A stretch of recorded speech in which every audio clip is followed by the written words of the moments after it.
सूत जी कहते हैं कि भगवान योग निद्रा में सोए हुए थे और जब जागे तो भगवान का मन हुआ कि एको अहम बहुश्यामी, मैं अकेला हूं और बहुत रूपों में हो जाऊं। तो भगवान ने इस ब्रह्मांड को दो भागों में विभक्त कर दिया। उस समय न सूर्य था, न चंद्रमा था, न प्रकाश था, जल ही जल था, न कोई पेड़, न पौधा, कोई पक्षी, न कोई जानवर था। और भगवान ने अपनी नाभि से कमल प्रकट किया और कमल पर ब्रह्मा जी प्रकट हुए।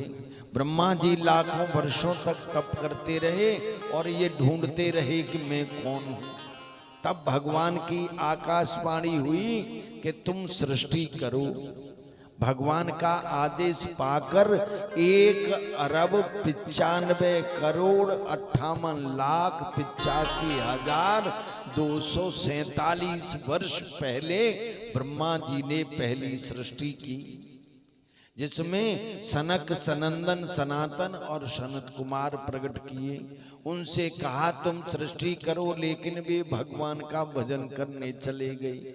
फिर तो उन्होंने मरीचिर अत्र अंग्रश है पुलिस्त है पुलह क्रतु भृगुरि वसिष्ठो दक्षस्य दशमस्तत्र नारद है।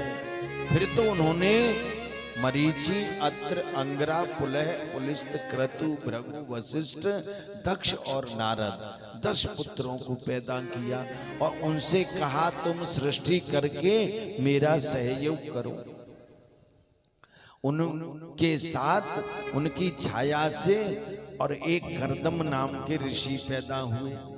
उनसे भी कहा कि तुम विवाह करो और सृष्टि करो, लेकिन उन्होंने कहा हम विवाह के चक्कर में नहीं पड़ेंगे, हम तो भगवान का भजन करेंगे।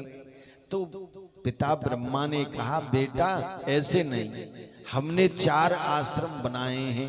पहला जो आश्रम है उसका नाम होगा ब्रह्मचर्य। 1 साल से लेकर 25 साल तक ब्रह्मचर्य विद्या अर्जन करो और 25 से 50 तक गृहस्थ जीवन जियो और 50 से 75 तक वानप्रस्थ, बच्चों के विवाह, शादी, घर, मकान, व्यापार करो और 75 से 100 तक संन्यास धारण करो। प्रत्येक व्यक्ति को ये करना चाहिए।